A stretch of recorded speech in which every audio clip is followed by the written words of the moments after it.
With the live action version of Avatar The Last Airbender coming out on Netflix, well, I think it's time to dive back into the world of Avatar.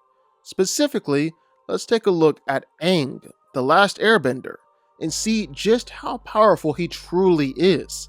He's got the ability to bend all four elements. He's the Avatar. But what are some of his greatest feats, and how powerful is he? Well, today, that's what we're going to find out. Aang was just a fun-loving 12-year-old and an airbending master when he was told that he was the Avatar, destined to master all the four elements and bring balance to the world. And because of that, a whole lot of pressure. And because that's a whole lot of pressure to put on a 12-year-old, Aang ran away from his responsibilities and ended up getting frozen in ice for the next 100 years. All while the Fire Nation waged war against the rest of the world. When Aang woke up, he learned that he was the last airbender. So he set out with his new friends to master the four elements and bring balance to the world. The first thing we're going to take a look at is Aang's mastery over airbending. Like we said, Aang became an airmaster when he was just 12 years old, the youngest airbending master in history. He even invented his very own airbending technique, the air scooter, that quickly became one of the greatest airbending inventions ever, since it's so versatile and useful. And again, Aang was just a kid. And since airbending is the Avatar's natural element, and he's so skilled with it, it's usually the element that Aang uses the most in a fight. He'll usually throw powerful air blasts around, knocking enemies off their feet or destroying things around him, even massive metal doors or things like that. Now, Aang could go all out of his airbending, and he would be a deadly and dangerous fighter. But his pacifist nature means that Aang is usually just airbending for defense or evasion. And airbending definitely does greatly increase his speed and agility. Aang is constantly able to dodge and evade most any attacks that come his way, even attacks from other incredibly skilled benders. And most of the time, Aang makes it look easy. All this really showed up when Aang literally took on a volcano and won, one of the greatest airbending feats ever. The Makapu volcano exploded, and Aang had to use just airbending to stop the flow of lava, cooling it all to rock and forming a gigantic stone wall around the town. When it comes to the world of Avatar and airbending, this is definitely one of the most powerful and impressive feats you're ever gonna see. Now, while Aang originally showed some impressive skill with waterbending, you could almost call him a prodigy. It's actually one of his least used forms of bending. See, water isn't usually just lying around, and so Aang prefers to do airbending or earthbending. But still, Aang is able to throw massive water blast around at will, even using it to knock over Combustion Man, or even throw a massive water blast at Firelord Ozai while he was under Sozin's comet, overpowering Ozai and pushing him on the defense. Next up is earthbending. And because this directly contrasted with Aang's personality and his native element, he actually had a really hard time learning and mastering earthbending. See, airbenders relied a lot more on indirect attacks and dodging and evading, while earthbending required a much more direct and head-on approach. However, when Aang was forced to protect Sokka from a saber-toothed moose lion, he had to learn to stand his ground, showing that he could be a true earthbender. From there, Aang learned how to earthbend pretty easily, was able to use air, water, and earthbending all at the same time while in a fight. Earthbending even became Aang's second go-to form of bending after airbending. Because Aang is a pacifist, his earthbending tends to look a little different and is much more defensive, manipulating the earth in order to create walls or cages in order to restrain his enemies rather than outright hurting them. But still, he's able to regularly kick around massive chunks of the earth, send huge columns of rock flying around, He's able to take out whole commands of guards with just one attack and one slam on the ground. Aang definitely isn't fooling around when it comes to earthbending, even if he is a pacifist. And if you really want to see just how powerful Aang's earthbending is, well, just take a look at his fight against General Old Iron.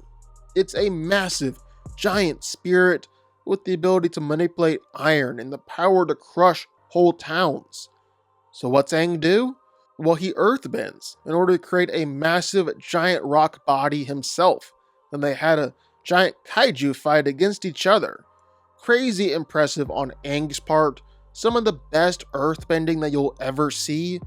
But despite all that, Toph still thinks that Aang can use a little bit of improvement with his earthbending skills.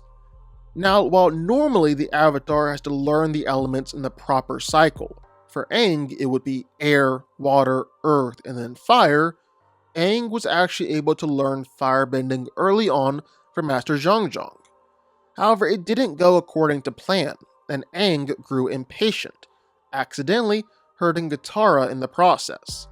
And so Aang swore from that point on that he would never ever firebend again, all out of fear of losing control. However, it's kinda hard to be the Avatar and master all 4 elements if you just straight up refuse to master one of the elements. Aang would have to master firebending. And so, after him and Zuko traveled to meet the dragons and learn the true meaning of firebending, Aang was no longer scared of firebending, became very powerful with it.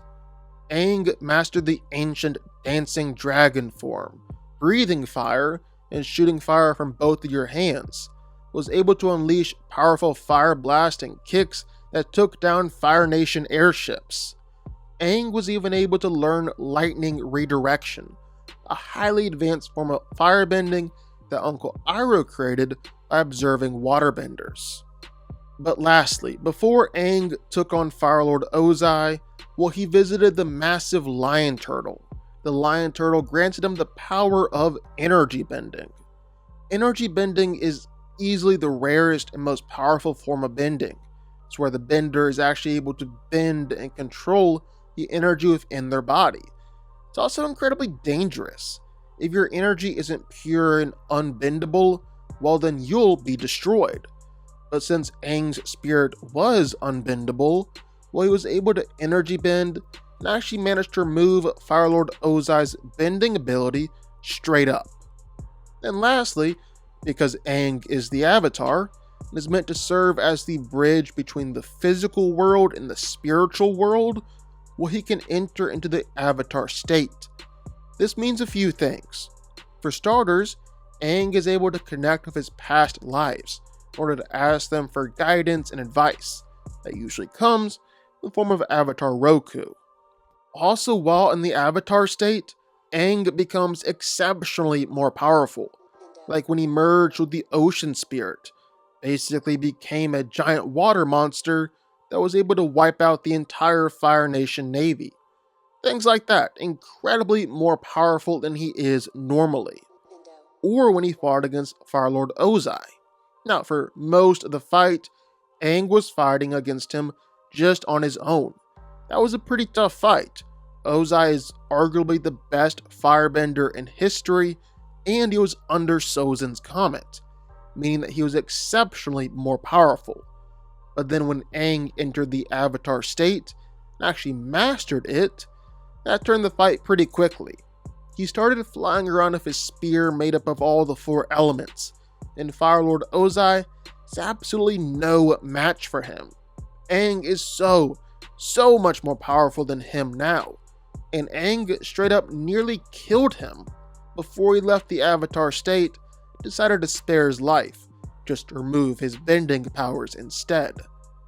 So just to recap here, Aang is the youngest airbending master we've ever seen, mastering it at just 12 years old. Then he just completely one-ups his own feat. He mastered waterbending, earthbending, and firebending all within 1 year in order to fight against Fire Lord Ozai. Then on top of that, he actually mastered spirit bending and used all this to beat the Fire Lord under Sozin's comet. Let me repeat that.